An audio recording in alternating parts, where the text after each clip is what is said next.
What's going on, everyone? Welcome back to a new video.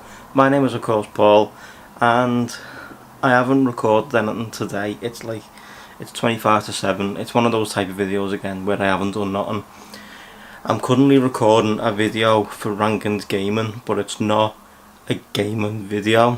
What I'm going to start doing over on Rankin's gaming is I'm going to start doing what games are going to be coming out. Basically I get press releases and stuff like that about various different things that are going on.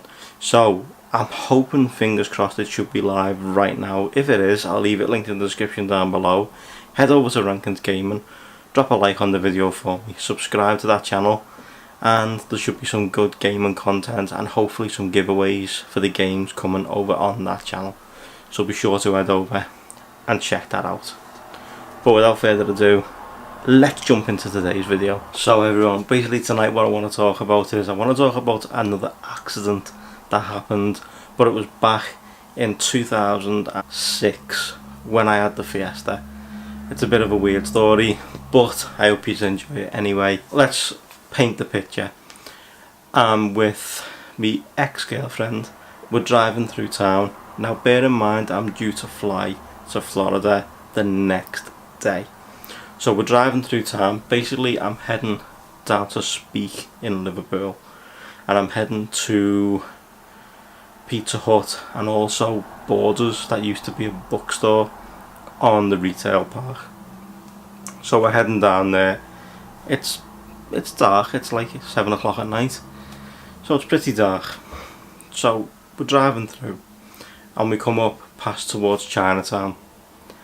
Now I spotted this guy in the car behind me in another Fiesta, but an older Fiesta, and his head was on swivel. Basically he couldn't look directly straight, he was looking at all the girls walking past on each side, as you do. His head was on swivel that much that he failed to notice that the lights were on red. I came to a stop and I literally said to the girl in the passenger seat next to me, brace yourself, and she went, why? And then next thing, boom, straight up the back end of the car. Now bearing in mind the car was only 2 months old. It was literally 2 months. I'd had it 2 months. It had only done probably done about 2,500 miles in them 2 months. Obviously with it being my first car and stuff like that, you know, I was on the road constantly anyway. So it done about 2,500 miles, and it had this massive impact up the back end. I'd say massive, but he was probably doing around 25-30 miles an hour.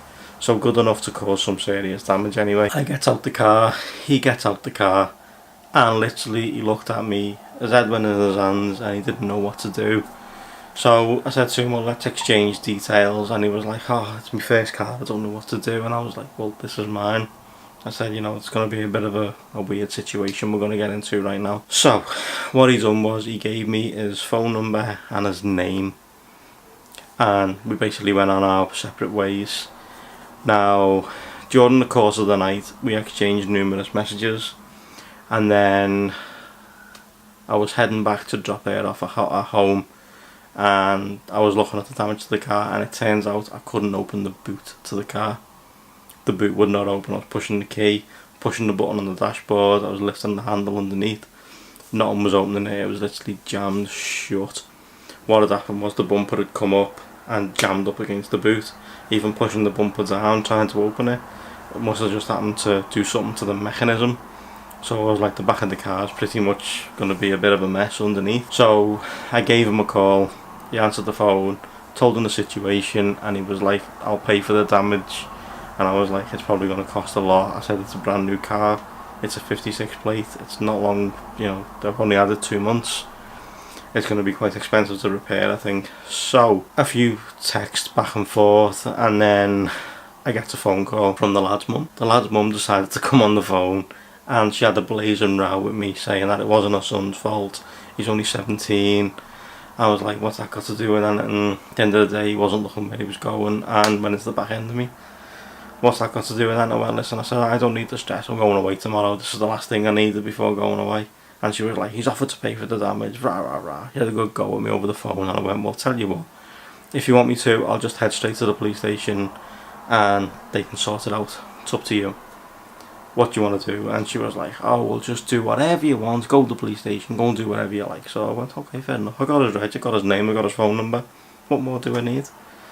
Went to the police station, they gave me a crime reference number, told me the situation, and I went on my way.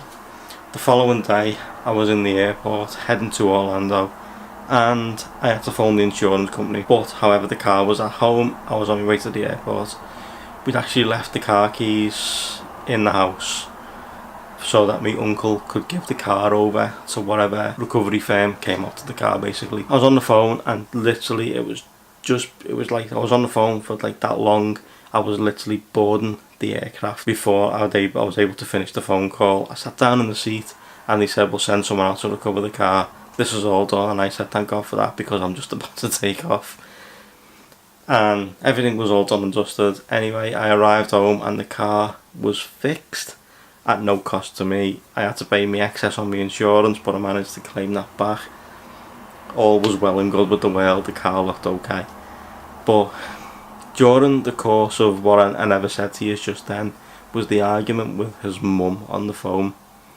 What the mum said to me was, the son, not that son, a different son, had been hit by a drunk driver, and the drunk driver had drove off, but he caught up with him, and the driver didn't have insurance and stuff like that. And I was like, so what's this story got to do with me? And she was like, well, I'm just telling you what's going on. And I was like, but you're telling me a story I don't need to know. I said, that's nothing to do with me and your other son. That's something to do with your other son, and not this son that we're talking about. So I couldn't quite get my head around what she was trying to tell me. But I think she was trying to paint the sympathy picture to the point where I'd go, oh, just forget about it, leave it. It was just a weird situation to be in, and it just shows you what can happen and how people react to different situations. It was so strange. It was such a strange day. Totally a strange day. It was a Saturday. It was totally a weird day anyway, but then that happened and it made it even stranger. But I hope you enjoyed this other story. It is true, by the way. All the stories that you've heard on this channel are absolutely God's honest truth. I hope you enjoyed this video. Obviously you've seen pictures of the Fiesta in the past and stuff like that, and you've seen them in this video too. I ended up modifying the Fiesta, and then I wrote it off 2 years later from this accident. But you live and you learn, guys. But I hope you head over and check out the Rankin gaming channel. That video is now live. If you click the link down below, it'll take you over to that video. Don't forget to subscribe to that channel for me, and I'll catch you all in tomorrow's video. Thanks for watching, guys. I truly appreciate it. Give this video a big thumbs up for me. Subscribe if you're new. Hit the bell so you're notified when I drop a video every single day. And I'll catch you all first thing in the morning, guys. Thanks for watching. See you all later. Bye.